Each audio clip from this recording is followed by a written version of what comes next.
Abra sua Bíblia em Lucas capítulo 15. Essa parábola é para lá de conhecida, né? Acho que os irmãos já sabem quase que de cor. Vamos ler o versículo 1, já que todos são bem sabidos desse texto. Versículo 1 de Lucas capítulo 15 diz: aproximavam-se de Jesus todos os publicanos e pecadores para o ouvir. Quem eram esses homens publicanos e pecadores que se aproximavam de Jesus para ouvi-lo? É importante saber quem eram essas pessoas que estavam ali dentro de Jerusalém. Eles eram cobradores de impostos e por isso eles eram muito odiados, porque escravizava o povo em nome de uma outra nação.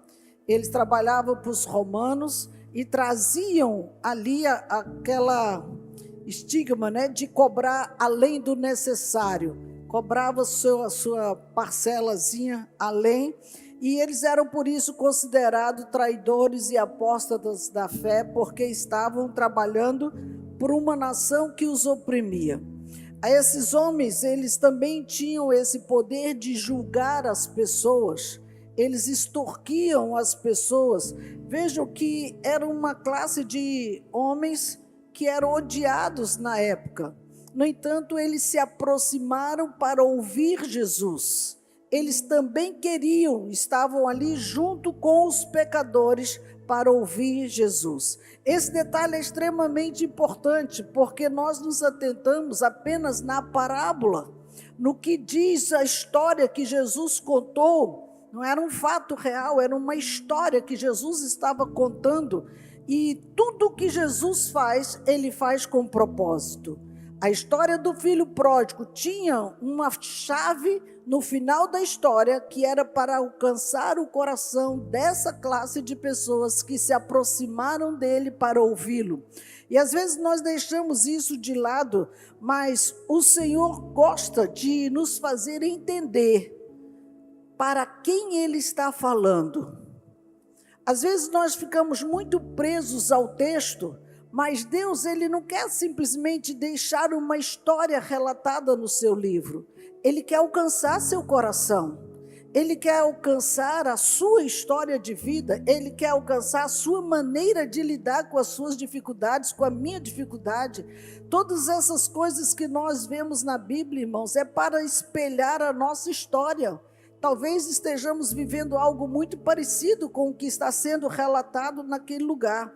Veja que aqui, durante toda a explanação dessa história, Jesus queria trazer para ele um princípio, para essas categorias de pessoas, tanto os publicanos quanto os pecadores, os princípios bíblicos que não poderiam ser rompidos, ultrapassados, ignorados, como muitas pessoas acham.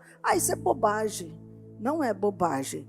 Um princípio, quando transgredido, ele já acarreta consequências na nossa própria história. Então veja que esses homens, eles se aproximaram de Jesus. Eles queriam ouvi-lo. Isso aqui é para mostrar que Jesus, ele veio para todos. Ele tem uma mensagem para todos, não importa quem você é, o que você fez, mas ele viu ali na proximidade daqueles homens uma grande oportunidade para falar direto à sua realidade. Olha que às vezes nós perdemos muitas oportunidades da nossa vida por achar que aquela pessoa não precisa. Não, eu acho que está tudo certo na vida dele. Não, eu acho que ele está vivendo bem. Nós temos que sair do achismo para poder identificar o que da palavra de Deus está precisando para alcançar a vida daquela pessoa. Tudo que eles querem é que nós dêem as respostas que eles não têm. E nós não temos essa sensibilidade muitas vezes para alcançá-los, para chegar no ponto que eles realmente estão precisando do Senhor Jesus. E isso, irmãos, nós não percebemos muito fácil. E Jesus pega essa parábola do filho pródigo para alcançar uma categoria de pessoas. E nós achamos que é só o filho que sai de casa e desperdiça os bens de seus pais. Jesus, ele sabe quem é o seu público. Ele sabe quem são as pessoas que abrem de verdade os seus ouvidos para ouvir o que ele tem para nos dizer. Ele sempre percebe quem são essas pessoas para levar a eles essas verdades. Porque a grande realidade é que, por estarmos um bom tempo dentro da igreja, achamos que já somos santinhos, fazemos tudo certinho, obedecemos a Deus, resolvemos as coisas segundo o padrão de vida. Isso é religiosidade. E precisamos estar atentos para ouvir o que o Senhor tem para nos dizer. Porque Jesus, ele desafiava as pessoas para verem o mundo de uma forma diferente. O desafio meu e o seu é para começar a enxergar esse mundo de uma forma diferente do que nós estamos vendo. Hoje tudo é normal, mas nós temos que ver diferente. Não tem nada normal quando a vida é de pecado. Não tem nada normal quando o discurso é contrário a Deus. Não tem nada normal quando tenta impedir você de falar de Deus. Isso não é normal. Então vamos enxergar com os olhos do Espírito de Deus o que ele quer nos falar acerca disso nessa parábola. Quando ele conta essa parábola ali, irmãos, ele estava levando uma história muito além do que a história de um filho quebrado que voltava para casa. Ele não estava querendo relatar exatamente isso. Ele tinha na sua mente um final que era alternativo para aqueles fariseus. Aqueles publicanos, eles precisavam dar uma olhada de uma forma honesta como eles estavam tratando as outras pessoas. Como os fariseus nos dias de Jesus, muitas pessoas nos nossos dias têm a mesma postura. É lamentável. Muitos de nós pensamos ser muito certinhos aos olhos de Deus. Seguimos as regras, somos bons cristãos, frequentamos os cultos, achamos que conquistamos tudo que temos, que nós conquistamos com o direito de cobrar isso de Deus. Ó Deus, tu está nos devendo, porque eu estou bem certinho, estou fazendo tudo certinho. Eu já vi até pessoas desistirem de Deus porque achava que estava fazendo tudo muito certinho e Deus não recompensou por isso. Deus não abençoou com isso. Então acha, poxa, fulano chegou agora, aconteceu isso, aquilo outro na vida dele, Deus já deu isso, aquilo outro, e o outro que está certinho, bonitinho, nada está acontecendo na sua história. Paulo, irmãos, ele corajosamente nos lembra algo que não pode sair da sua cabeça. Romanos 3:23, porque todos pecaram e carecem da glória de Deus. Não tem o certinho e o bonzinho, a boazinha. Todos nós estamos no mesmo patamar diante de Deus e precisamos da sua glória, precisamos da sua bondade sobre as nossas vidas. No versículo 12 desse texto, eu vou estar saltando porque os irmãos conhecem a história, diz que o mais moço deles disse ao pai: Pai, dá-me parte dos bens que me cabe, e ele lhes repartiu os haveres. Irmãos, naquela época, ouvir o que Jesus falou acerca dessa parábola, Pai, dá-me a parte da minha herança, para nós não significa nada, mas para aquele público que estava ouvindo Jesus ali, foi uma bomba que explodiu no coração deles. Por quê? Porque eles estavam vendo um filho se dirigir ao pai.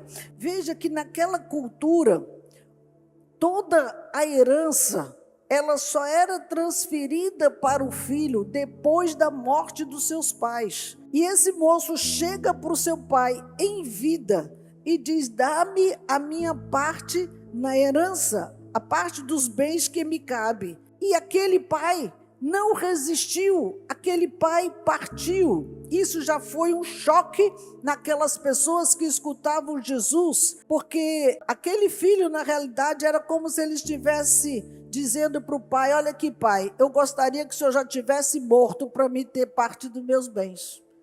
Eu já não preciso mais de ti, porque os prazeres para mim são melhor do que estar com você. Você, pai, para mim não significa mais coisa nenhuma. Isso é um choque de realidade muito grande, porque o princípio é da obediência, da fidelidade aos seus pais, da honra aos seus pais, e de repente esse moço na parábola, era uma história, uma parábola, e Jesus está contando para dar um choque nos publicanos, nos religiosos, nos pecadores mesmo, porque acha que tem muitos direitos, mas é que eles sabiam que esse moço não tinha direito a coisa alguma, e mesmo assim aquele pai deu. Foi ou não foi um choque? Tremendo, tremendo, estremeceu a estrutura daquelas pessoas, irmãos, porque eles não poderiam entender como o pai ia ceder um abuso desse, uma afronta dessa, de um filho mais novo ainda. Deixa eu lhe dizer uma coisa, eles esperavam que a atitude do pai fosse repudiar esse filho, até deserdá-lo, até mandar ele embora, mas não foi isso que Jesus fez. Veja que essa atitude não foi uma atitude exclusiva desse rapaz que queria seus bens para conhecer o novo. A Bíblia conta várias outras coisas, porque quando esse pródigo, ele pede os seus bens, não queria dizer que ele estava simplesmente querendo gastar. Esse moço estava insatisfeito, irmãos. Ele tinha família ao seu lado, ele tinha uma mesa farta, ele tinha comida à vontade, tinha empregados, tinha herança, mas o seu coração estava insatisfeito. E isso não é uma coisa só do pródigo. Lúcifer também, ele era um anjo de luz, ele estava acima dos anjos, era um querubim extraordinário, mas ele também estava insatisfeito. Ele queria ser mais do que Deus. Adão e Eva estavam num lugar que eles não cultivaram, num paraíso fantástico que tinha tudo do bom e do melhor, tinha a presença de Deus, era um lugar perfeito, tinha comunhão com o Senhor todos os dias, mas também havia um sentimento de insatisfação por querer conhecer o novo. Observe, irmãos, que muitas vezes nós também estamos insatisfeitos com aquilo que nós temos. Temos uma boa família, temos esposa, filhos, marido, temos parentes, temos a mesa farta, roupa lavada, comidinha na mesa, e gera uma insatisfação e de repente, do nada, parece que a vida não tem mais sentido, eu vou embora dessa casa. Oi? Como assim? A insatisfação dentro daquele coração, são atitudes parecidas que não têm uma justificativa.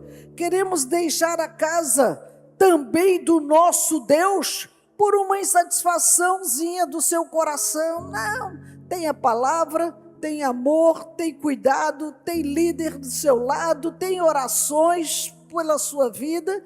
Não, mas não quero mais não, eu sair por aí. É uma escolha. E toda escolha tem suas consequências. A fome, irmãos, que esse moço começou a passar quando estava lá fora, quando ele foi buscar o que ele queria, a fome trouxe à sua memória a mesa do seu pai.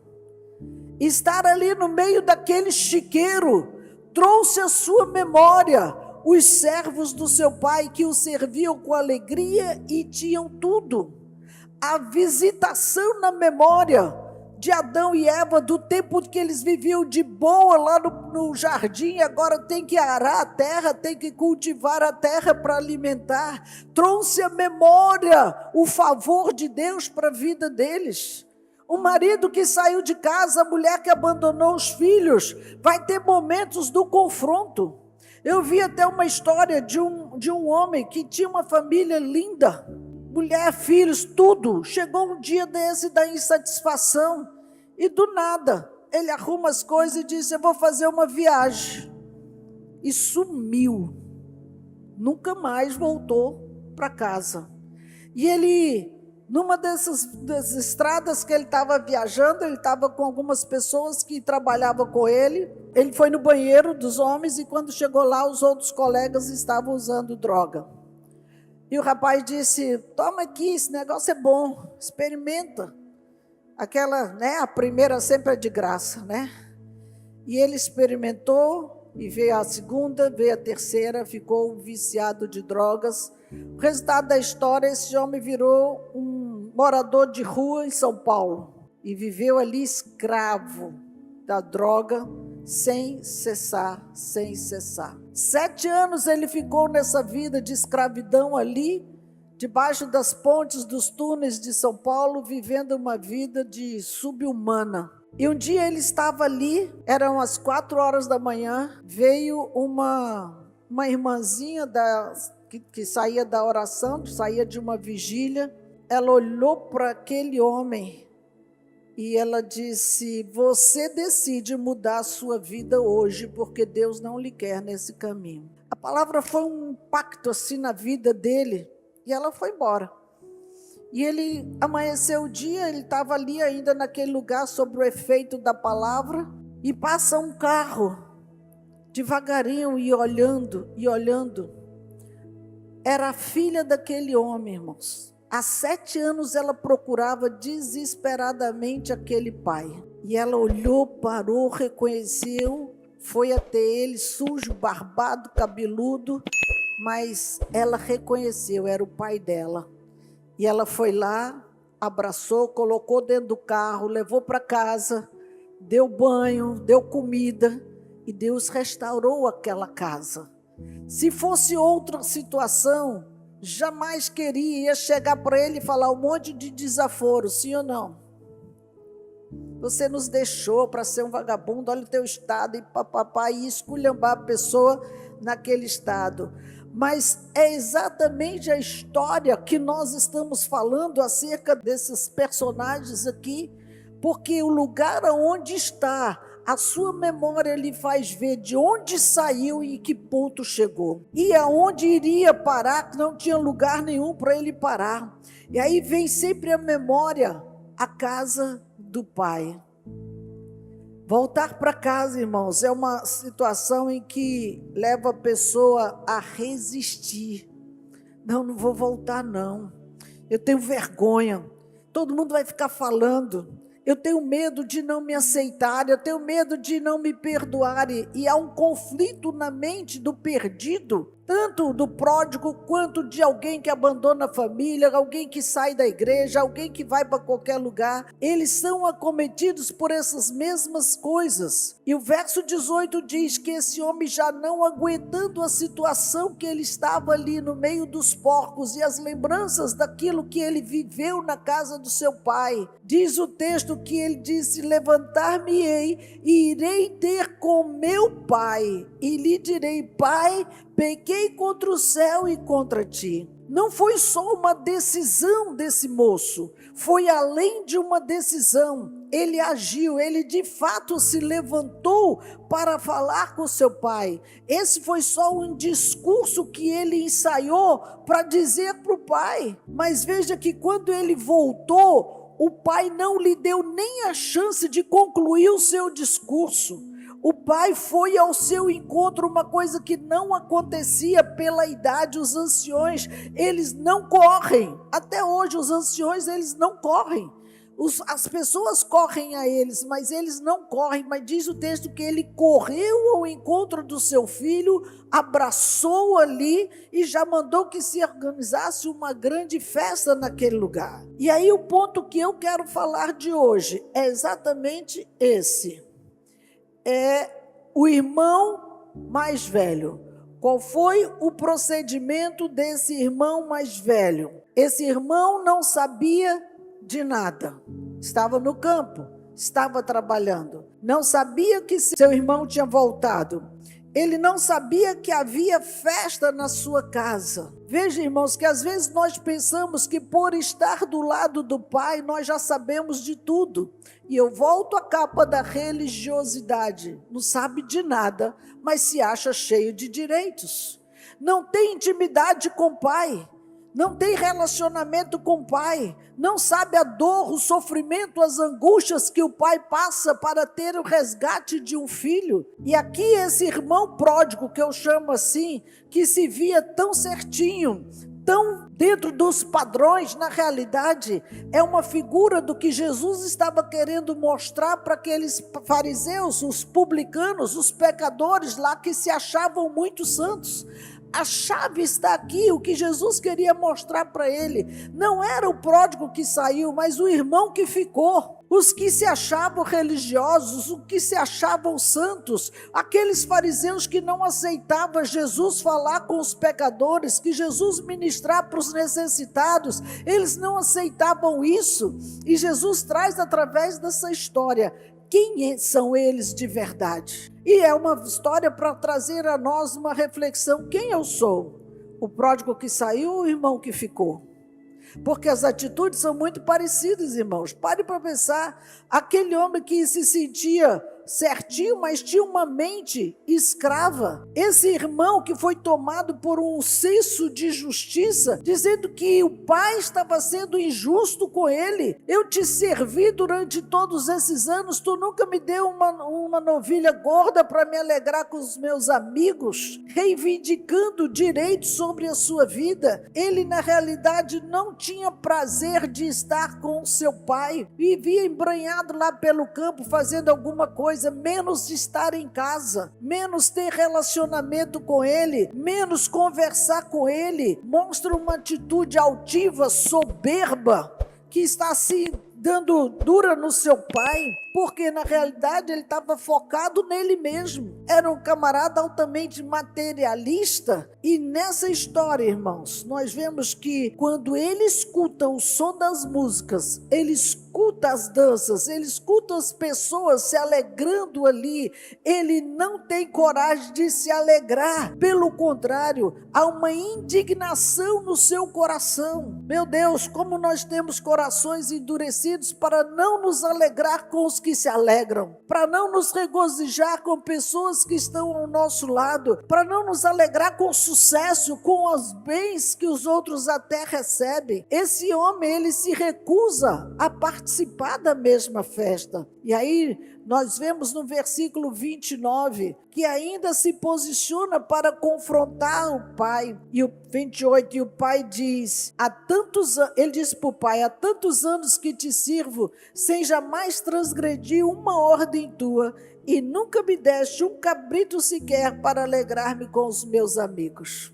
Ele estava muito chateado com o irmão mais novo que estava sendo celebrado, quando ele, na sua fidelidade ali dentro de casa, nada tinha acontecido. E aí agora esse, apesar das suas decisões erradas, festa. Queridos, esse irmão mais velho, ele está, em outras palavras, dizendo: olha aqui, pai, eu sempre fiz tudo certinho, eu mereço ser celebrado pelo que eu faço. Já sabe aqueles irmãos aqui que buscam o reconhecimento? Porque eu faço.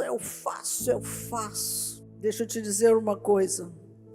Cristo, ele não veio para salvar os maus e recompensar os bons. Guarde essa frase. Jesus não veio para salvar os que são maus e recompensar os bons. Nossa recompensa já foi a salvação, irmãos. Ele já nos deu o preço, já pagou o preço por nós. Então, independente de pegarmos as coisas de Deus, ganharmos as coisas do mundo, fazer o que isso, aquilo outro, está trabalhando numa doideira toda, como se Deus está se alegrando porque eu estou fazendo. Isso é muito ativismo religioso.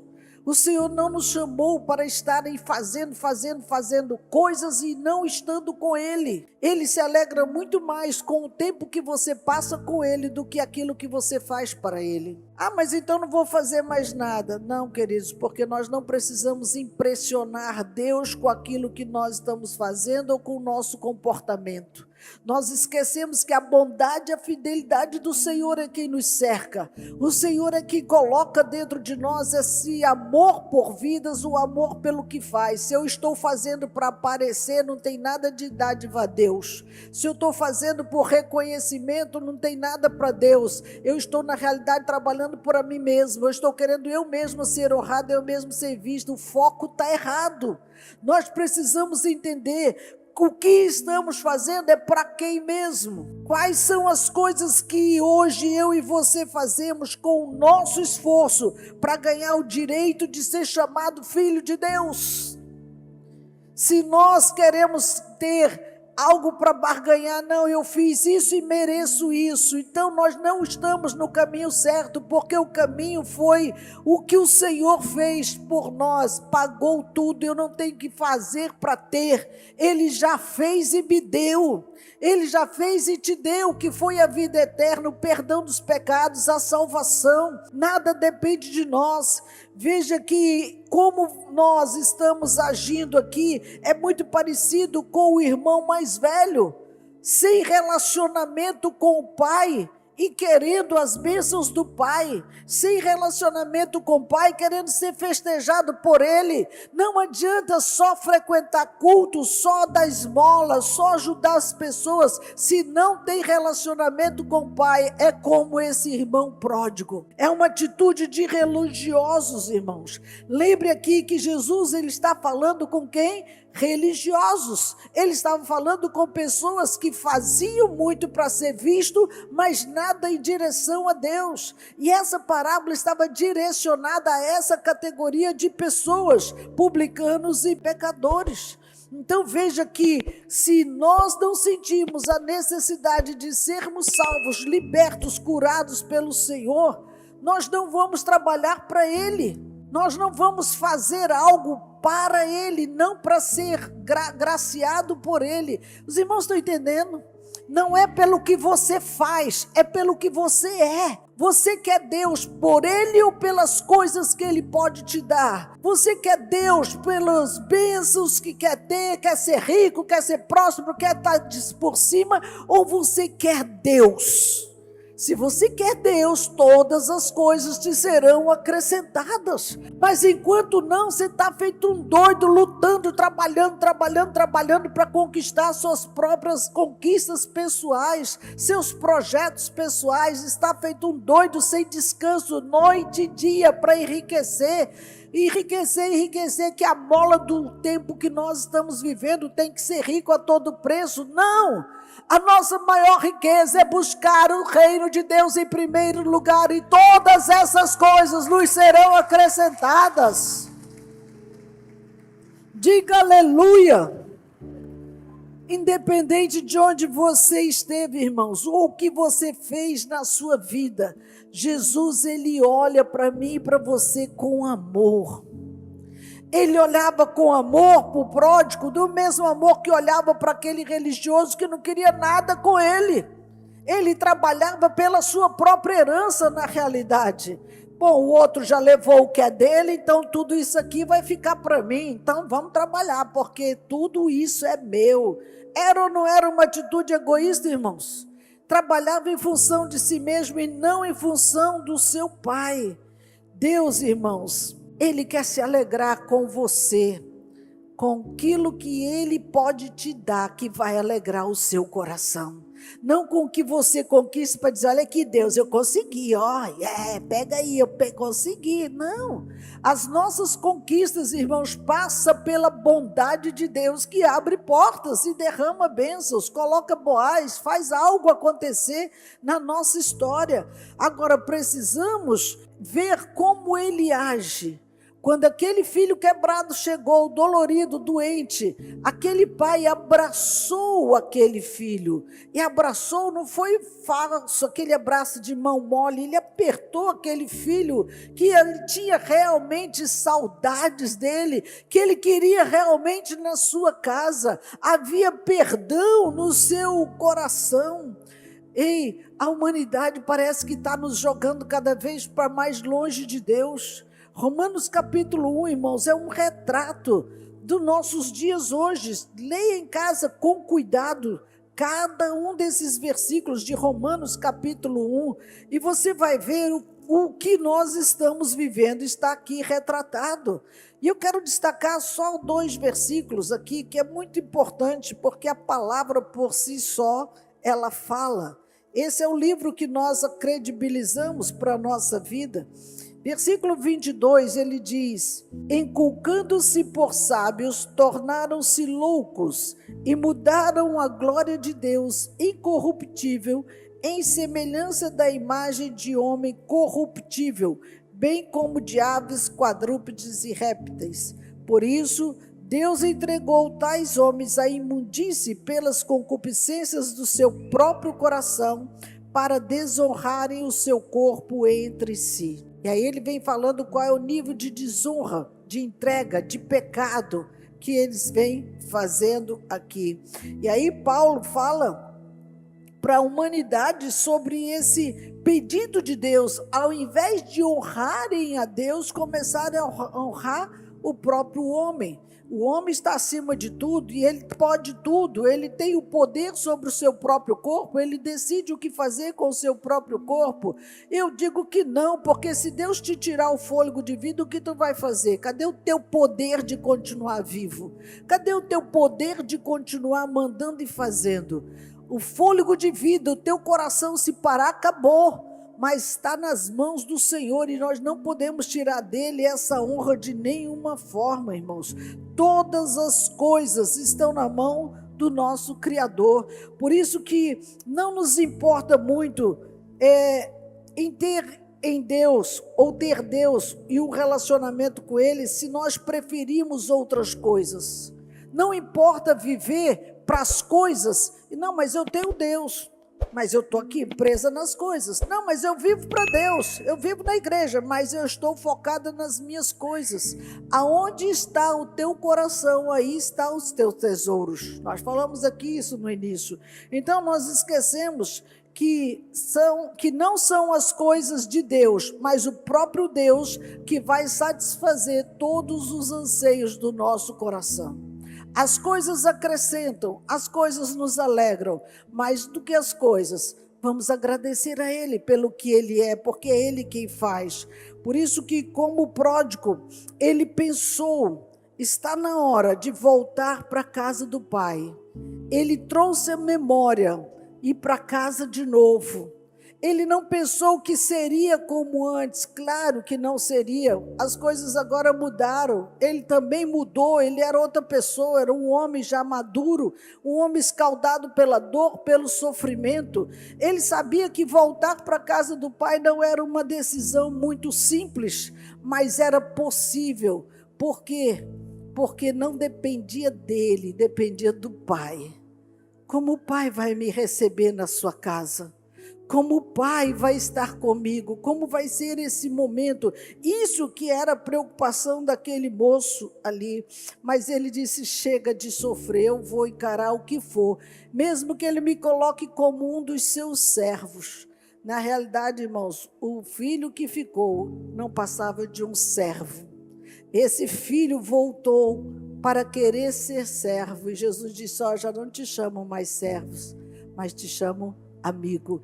O amor como foi recebido na sua casa quebrou tudo que havia de estrutura errada dentro dele. O amor que ele recebeu do Pai, da festa, que não deixou nem lhe argumentar, fez esse moço perceber que aquilo que ele fez não estava pesando no amor do seu Pai, porque era o mesmo de antes. Não importa por onde você andou, não importa o que você fez, não importa como você está, o amor de Deus permanece o mesmo. Ele quer que todos sejam alcançados pela sua graça. O pródigo, ele tomou uma decisão, mas ele não ficou lá pensando no será. Não, ele agiu, ele se levantou e ele foi em direção à casa do Pai. Essa é a proposta de Deus para você. Não importa qual chiqueiro que o diabo te lançou, mas se levante e disse, eu vou voltar para a casa do meu Pai. Fique em pé, tome a sua decisão e haja. Vá em direção a Deus, diz, Senhor, chega, eu não vou ficar como meu irmão pródigo, eu não vou ficar no chiqueiro, mas eu vou na tua direção, eu quero estar na casa do Pai. Veja que a lição foi dada para publicanos e pecadores, pessoas como nós, e são exatamente essas pessoas que precisam de Deus. Deixa tirar hoje, Deus tirar hoje a escama dos seus olhos de religiosidade e trazer para você a realidade. Deus não te quer fazendo, mas Ele te quer ao seu lado. É diferente. Estar ao lado do Pai é fazer a vontade dEle. Feche seus olhos, fale com Deus nessa hora.